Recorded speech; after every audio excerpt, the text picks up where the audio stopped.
Hello parents, if your child is in primary 1 or 2, composition writing might be something new.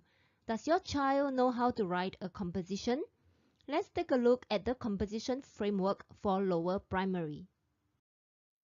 This is an example of a 4-picture composition. Now, do you know that most of these 4-picture compositions follow a common sequence? Let me show you. Picture 1 is the beginning of the story. Now we call it the introduction. Picture 2 and 3 are the body of the composition. Here, there is usually a problem and sometimes a solution. Sometimes the solution is shown in picture 4, but most of the time, picture 4 is the ending of the composition. It is also known as the conclusion. So this is the sequence of a 4-picture composition.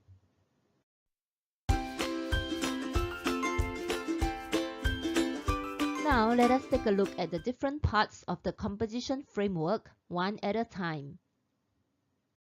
Let's first take a look at picture 1. Now what is happening in this picture? Here we can see the main characters and the setting of the story.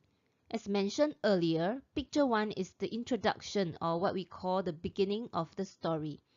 In the introduction, the main characters usually make their first appearance. So we can ask ourselves the question, who? Alright, who is the main character in this story? Give him or her a name. It is important to give your main character a name so that you can refer to this character using his or her name throughout the story. In the introduction, very often we also know the setting or introduce the setting of the story. Now, setting means the place. Alright, that means we ask ourselves, where did this story take place? Setting also can refer to the timing of the story, so we can ask ourselves, when did this story take place? Now let's look at picture 2. After writing the introduction, we move on to write the body of the composition, which is usually shown in pictures 2 and 3. In most primary school 4-picture compositions, the main character usually faces a problem. In this picture 2, we can see clearly the events that led to the problem. This is also known as the rising action of the story. Now, the events that led to the problem is another character, a boy running past the main character and knocking into him. Alright, so this is the rising action, the events leading to the problem. Now, when writing the body of a composition, we always try to describe the actions of the character. So we ask ourselves the question, what? What was the character doing? Or what happened to the character? We should also describe the feelings of the character and the people around him. So we ask the question, how?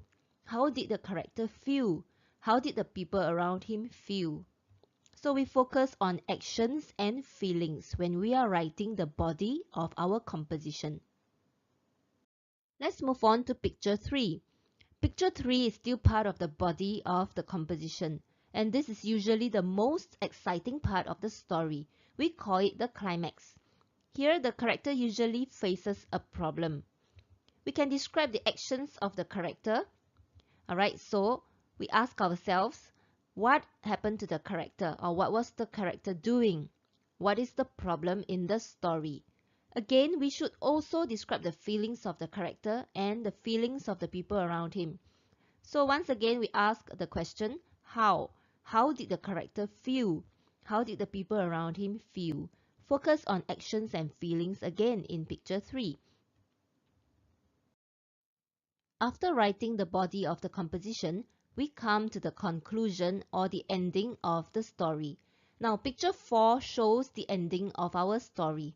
Here we describe the resolution. We can also call it the solution to the problem or the falling action.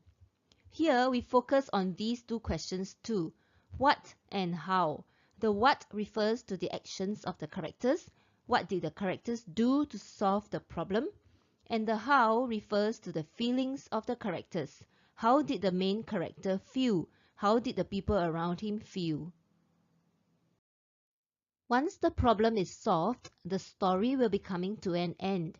That is also what we call the conclusion or the ending of the story. Now we can write a short paragraph or about 2 to 3 sentences to conclude the story. In the conclusion, we can describe the character's thoughts and feelings about what had just happened. We can also describe the lesson learned or his hopes for the future or any decisions that the character has made. Many students end their stories abruptly, either because they do not know how to end their stories or they do not have enough time to write a proper conclusion. In this course, you will learn how to write great conclusions for your compositions.